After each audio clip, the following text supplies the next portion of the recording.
Hello everyone and welcome to my channel, and today I'll be reading an Arlecchino Executioner by me. So let's get into it. It starts as many bad ideas do, with Lyney. You're sitting across from him at one of Fontaine's quieter cafes, trying not to regret every choice that led you here. He's grinning, his chin propped up in his palm, a cat-like glint in his eyes that makes you wish you'd kept your mouth shut. So, you're telling me, just so I have this perfectly clear, that you, of all people, have a crush on our dear father? You groan, burying your face in your hands. Don't say it like that. Lyney leans forward, smirking. Like what? Like it's some scandal.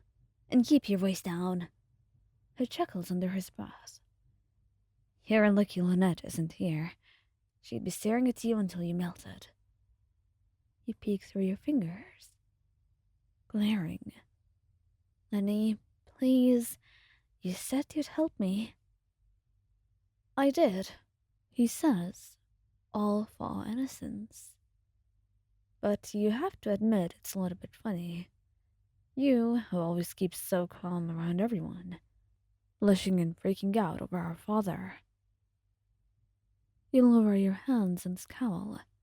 Look, she's intimidating, okay? It's not easy to just walk up to her and say, hey, I think you're really beautiful and your voice makes me forget how to breathe. Lyney raises his brow. Oh, so you've rehearsed that line already? You shove his shoulder lightly. I'm being fully serious, Lyney. He laughs but softens a little at your tone. All right. Don't worry. I'll help you. You blink. You well? He leans back, grinning. Of course. But I have to warn you, father doesn't exactly date. At least not in the traditional sense. Your heart does a little uneasy flip. You think she'd reject me? No, I think she'd be surprised, really. He says. But that might work in your favor. She respects honesty. Then I'll be honest. You say firmly, more to yourself than to him. And Lyney's grin widens. That's the spirit. Just leave it to me. I'll make sure the two of you have a little encounter. What kind of encounter? He winks. One that doesn't involve knives or bloodshed, I promise.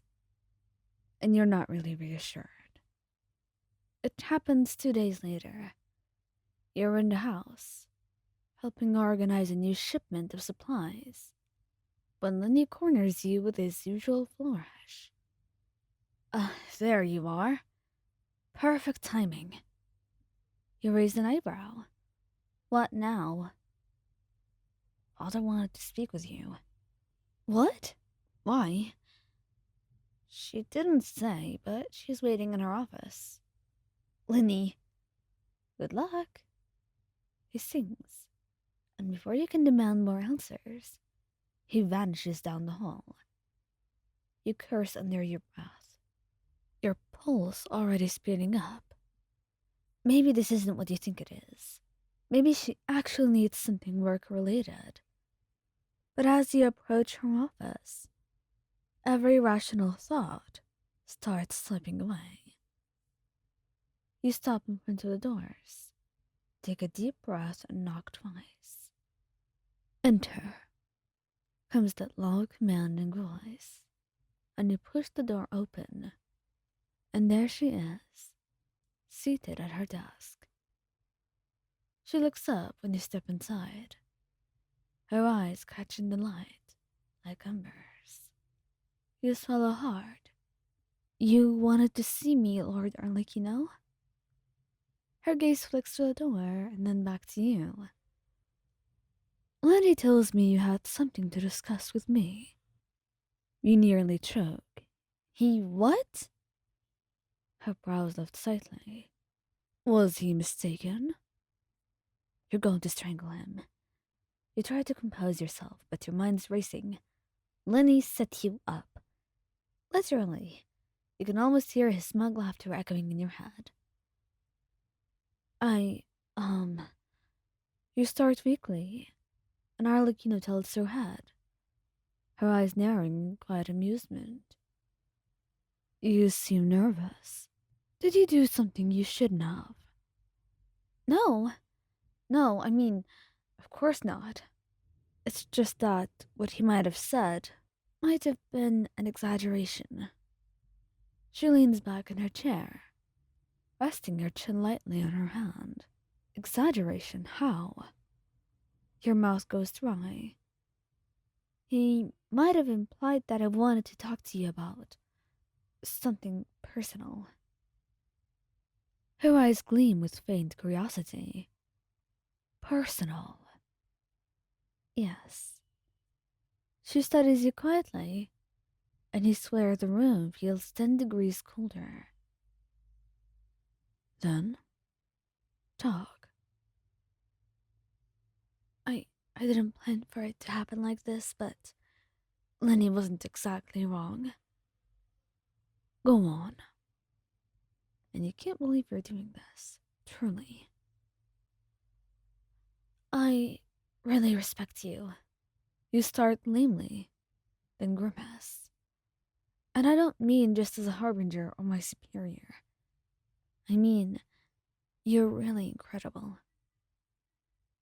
You lead everyone so fiercely, and you protect those around you, and I respect that.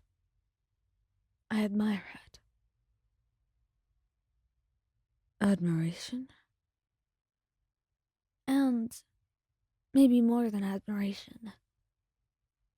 For a long, unbearable moment, she says nothing. And then, she stands. And she walks until she stops right in front of you. You're saying you have feelings for me? Yes. You realize what that means, don't you? Who I am? What I represent? You've seen the kind of life that I lead. I know, and I don't care. Her lips twitch, just slightly. Brave words. Honest ones. Really. Her eyes soften, and she exhales a quiet, almost disbelieving laugh. Lyney has an odd sense of humor. He's been trying to convince me you'd make a good partner in more ways than one. You blush brightly. He would? Apparently, he was right. Wait, you're not mad? Should I be? I thought you'd find it unprofessional. You forgot. I'm not only your superior. I'm also a person with feelings much like yours.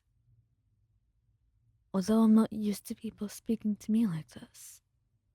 Or making me feel this way. You couldn't believe that. Arlecchino herself had feelings for you?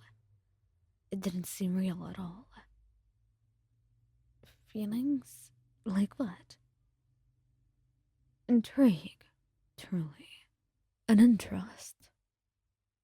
But if you're serious, you'll have to prove it.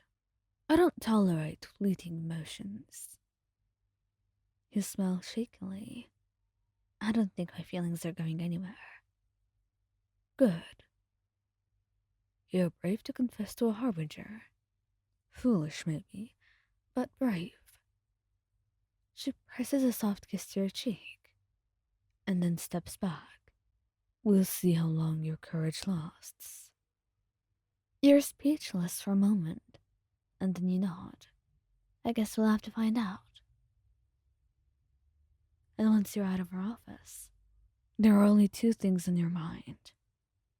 You're happy, beyond happy even.